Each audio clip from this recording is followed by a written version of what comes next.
స్వామీజీ ఏ ప్రయత్నం లేకుండా ఆత్మానుభవం ఎలా కలుగుతుంది? ఒకరంటే అసలు సాధనతోనే పని లేదు, ఎట్టి ప్రయత్నం కూడా లేకుండానే బ్రహ్మానుభవం, ఆత్మానుభవం, జీవాత్మానుభవం, పరమాత్మానుభవం, స్వయం దర్శనం, అపరోక్షానుభూతి, పరోక్షానుభూతి అన్నీ కూడా కేవలం దేహగమనికతోనే ఖచ్చితంగా అవే. అంటే నీ దేహగమనిక స్వాత్మానుభవమే, నీ ఆలోచన గమనిక బ్రహ్మానుభవమే అని ఖచ్చితంగా నిర్భయంగా స్వానుభవంతో నిర్గుణ చైతన్య ప్రతిపాదిస్తున్నాడు. ఎందుకంటే వినేవాడు చెప్పేవాడు తాను మాత్రమే. బోధ చెప్పేది ఎవరు? తాను. వినేది ఎవరు? తాను. అంటే రెండో వ్యక్తి లేడు ఇక్కడ. ఎలా లేడు? నేను ఉన్నానంటానికి నీవు ఉన్నావనే శబ్దం అవసరమా? అవసరం లేదు. నాకు నేనే స్వయంగా ఉన్నాను, నాకు నేనే స్వయంగా స్వయం జ్ఞానంతో ఉన్నాను, నాకు నేనే స్వయంగా స్వయం గమనికతో ఉన్నాను, నాకు నేనే స్వయంగా స్వయం స్మృతితో ఉన్నాను, నాకు నేనే స్వయంగా శబ్దంతో అత్యంత చైతన్యంతో నేనే ఉన్నాను, నాకు నేనే స్వయంగా ఉనికి అస్తిత్వంతో ఉన్నాను, నాకు నేనే స్వయంగా ఉనికి అస్తిత్వం చైతన్య చిత్త పదార్థంతో ఉంది. నాకు నేనే సత్తు చిత్త పదార్థ స్వరూపంగా, నాకు నేనే ఆనంద స్వరూపంగా,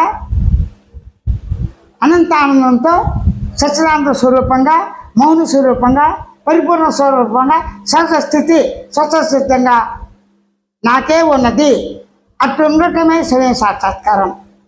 ఈ విధంగా ఒకటే ప్రతిపాదన, ఎవరికి వారే. ఏం చేస్తాను? ఎవరికి వారే, మీకు మీరే, నాకు నేనే, నన్ను నేనే.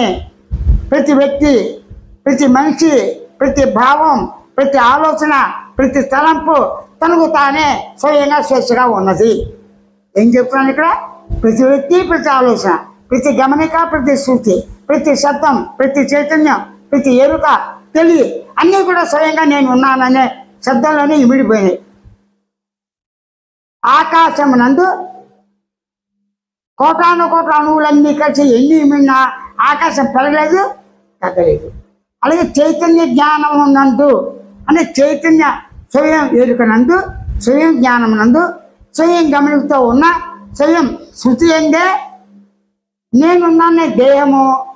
నా దేహాన్ని నేను గుర్తించి నా ఎందే గుర్తించాను, నా ఎందే తెలుసుకోకపోతే నా స్వరూపం శశానం పరిపూర్ణ మౌనమేనని ఖచ్చితంగా ప్రతిపాదిస్తాను. స్వానుభవంగానే మీరు గమనించిన, గుర్తించిన, తెలుసుకున్న మీకు మీరే స్వయం పరోక్షానుభవం, అపరోక్షానుభవం, ప్రత్యక్షానుభవం, స్వయం సాక్షాత్కారం, స్వయం దర్శనం ఏదైనా పేరు పెట్టుకోండి. మీరు ఏ ప్రశ్న అడిగినా సరే, దేహ సంబంధం కానీ, జగజీవేశ్వరుడు కానీ, సృష్టి సంబంధం కానీ, భగవంతుడి పేరున కానీ, శబ్దం పేరున కానీ, భావం పేరున కానీ ఏ ప్రశ్న అడిగినా వినేవాడు తానే కదా, ప్రశ్న అడుగు తానే కదా, సమాధానం తనకే కదా. ఈ ప్రశ్న ఎవరు అడిగారు? నేనే. సమాధానం ఎవరు కాదు? నాకే. అంటే ప్రశ్నతో సమాధానం వచ్చి తృప్తిపడ్డా మళ్ళీ ప్రశ్న ఇంకో ప్రశ్న వస్తుందిగా. ఈ క్రమంలో పరంపరలో నాటి మానవుడు, నేటి మానవుడు, రేపటి మానవుడు కూడా అన్నారు. ఇది మారదు. ఇప్పుడు నేను చెప్పేది ఏంటి?